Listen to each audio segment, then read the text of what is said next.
Hi friends, నేను మీ త్రివేణి ఆంధ్ర రుచుల్లో ఈరోజు నేను మీకు చేపల పులుసునైతే చూపించబోతున్నాను.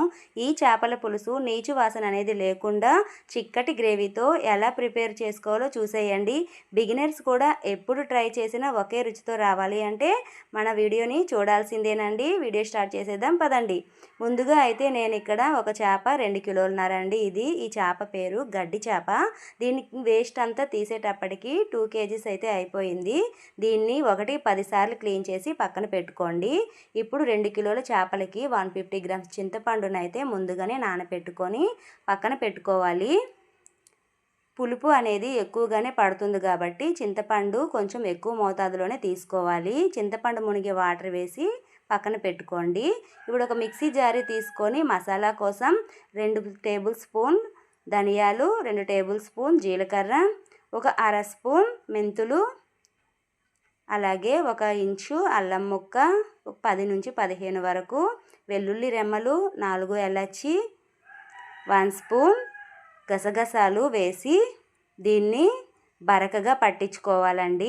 కొంచెం కచ్చా పచ్చగా ఉండాలి. నేను చూపించే విధంగా ఇలా పట్టించుకోండి. మన చేపల పులుసు తినేటప్పుడు అవి తగులుతూ ఉంటే చాలా రుచిగా ఉంటాయి. దీన్ని ఇప్పుడు పక్కన పెట్టుకుందాం. ఇప్పుడు స్టవ్ మీద ఒక కడాయి పెట్టుకొని తాలింపుకు సరిపోయి ఆయిల్ వేసుకోవాలి. చేపలకైతే ఆయిల్ ఎక్కువగానే పడుతుంది. ఆయిల్ బాగా వేడెక్కాక 1 స్పూన్ ఆవాలు, 1 స్పూన్ జీలకర్ర, అలాగే ఒక 4 పచ్చిమిర్చి పొడుగ్గా కట్ చేసుకోవాలి. పెద్ద సైజు ఆనియన్ని ఇలా మీడియం ముక్కలుగా కట్ చేసి తాలింపులో వేసి బాగా ఫ్రై చేసుకోవాలి. మనకి ఈ తాలింపు అనేది గోల్డెన్ బ్రౌన్ కలర్ కాదండి, సాఫ్ట్గా కుక్ అవ్వాలి. లేదంటే చేపల పులుసు తినేటప్పుడు కసకసలాడుతూ తగులుతూ డిస్టర్బ్గా ఉంటుంది. ఇప్పుడు ఒక 3 రెమ్మల కరివేపాకును వేసుకుందాం. కరివేపాకును వేసి ఒకసారి వేయించుకోవాలి. ఇలా గ్యాస్ని మీడియం ఫ్లేమ్లో పెట్టి మన ఆనియన్ అనేది సాఫ్ట్గా కుక్ అయ్యే వరకు ఉడికించుకోవాలి. చూడండి, సాఫ్ట్గా కుక్ అవుతుంది. మనం హై ఫ్లేమ్లో పెడితే తాలింపు అనేది మాడిపోయి కలర్ చేంజ్ అవుతుంది. అందుకని మీడియం ఫ్లేమ్లో పెట్టుకొని ఒక 2-3 మినిట్స్ వేయించుకోండి. ఇలా వేగాక 1 టేబుల్ స్పూన్ అల్లం వెల్లుల్లి పేస్ట్ని అయితే వేసుకొని పచ్చివాసన పోయే వరకు ఒకసారి వేయించుకోండి. ఇలా బాగా వేగాక మనం నానబెట్టుకున్న చింతపండు నుంచి చింతరసాన్ని తీసి తాలింపులో వేసుకోండి. ఇలా చింతరసాన్ని వేసుకున్నాక ఇందులో 1 స్పూన్ పసుపును అయితే వేసుకుంటున్నాను. ఇక్కడ నేను 5 టేబుల్ స్పూన్ కారాన్ని అయితే వేసుకుంటున్నాను. మనకి 2 కిలోల చేపలకి 5 టేబుల్ స్పూన్ కారం అనేది మంచి స్పైసీగా ఉంటుందండి. రుచికి సరిపడే సాల్ట్ అయితే వేసుకోండి. నేను 2.5 స్పూన్ అయితే సాల్ట్ వేసుకున్నాను. పర్ఫెక్ట్గా సరిపోతుందండి ఈ కొలతలకైతే. ఇప్పుడు దీన్ని బాగా కలిసేలాగా కలుపుకొని మనకి దీని నుంచి ఆయిల్ పైకి తేలే వరకు కొంచెం ఉడికించుకోవాలి. 2-3 మినిట్స్ కుక్ అవనితే సరిపోతుందండి. చూసారా మనకి ఆయిల్ అనేది ఎలా పైకి రిలీజ్ అవుతుందో. ఇలా బాగా ఆయిల్ రిలీజ్ అయ్యే టైంలో మనం చేప ముక్కల్ని వేసుకోవాలి. చాలా చాలా చాలా సింపుల్ ప్రాసెస్ అండి.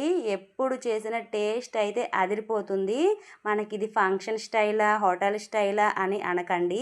ఇది మన ఇంటి హోమ్ స్టైలు. రుచి అయితే అదిరిపోతుంది. ఖచ్చితంగా ఇంట్లో మిమ్మల్ని పొగడాల్సిందే. చేప ముక్కలన్నీ వేశాక నెమ్మదిగా ఇలా మనకి కింద మసాలా అడుగంటకుండా జస్ట్ ఇలా మధ్యలో సైడ్లో ఇట్లా కలిపి వదిలేసి ఇప్పుడు ఇంకాస్త చింతరసాన్ని అయితే వేసుకోవాలి. రెండోసారి కూడా చింతపండు గుజ్జుని తీసుకోవాలి. మనకి ఎంత పులుసు కావాలి కొంచెం ఇట్లా చిక్కగా వేసుకొని మసిగుడ్డ సహాయంతో ఇట్లా కుదుపుతూ మన వీడియో క్లిప్లో చూపించినట్టుగా కుదుపుతూ మళ్ళీ ఉడికించుకోండి. ఇలా ఉడికాక మనం ముందుగా పట్టించుకున్న మసాలా పేస్ట్ని అయితే వేసుకోండి. గుమగుమలాడిపోతుందండి మన చేపల పులుసు. ఒక్కసారి ఇలా ట్రై చేసి చూడండి. చాలా సింపుల్ మెథడ్. ఇలా మనం మసాలా వేసాక ఒక్కసారి ఇలా కొంచెం కొంచెం మెల్లగా కదుపుకొని ఒక 2-3 మినిట్స్ బాగా కుక్ అయ్యాక ఒక గుప్పెడు కొత్తిమీరని వేసుకోండి. కొత్తిమీరను వేసి ఒకసారి ఇలా కలుపుకొని మన చేప ముక్కలు ఇలా వీడిపోకుండా నీట్గా కలుపుకొని ఇంకో 5 మినిట్స్ పాటు కుక్ అవ్వాలండి. చూడండి మనకి చేప ముక్కలు అనేది బాగా కుక్ అయ్యాయి. సువాసన అయితే మామూలుగా లేదండి, చాలా బాగా వస్తుంది. మీరు కూడా ఒకసారి ట్రై చేయండి. మనకి చేప ముక్కలు అనేది బాగా కుక్ అయిపోయాయి ఫ్రెండ్స్. చాలా సింపుల్ ప్రాసెస్. టేస్ట్ అయితే అదిరిపోతుందండి. గుమగుమలాడే చేపల పులుసు చాలా సింపుల్గా రెడీ అయిపోయిందండి. 5 మినిట్స్ పాటు దీన్ని బాగా మరగనివ్వాలి. ఇలా బాగా కుక్ అయ్యాక ఇది వేడి వేడి చేపల పులుసు తినేదానికంటే నెక్స్ట్ డే చల్లారాక పులుపు బాగా మసాలాలు చేప ముక్కలకు పట్టి చాలా రుచిగా అయితే ఉంటుంది.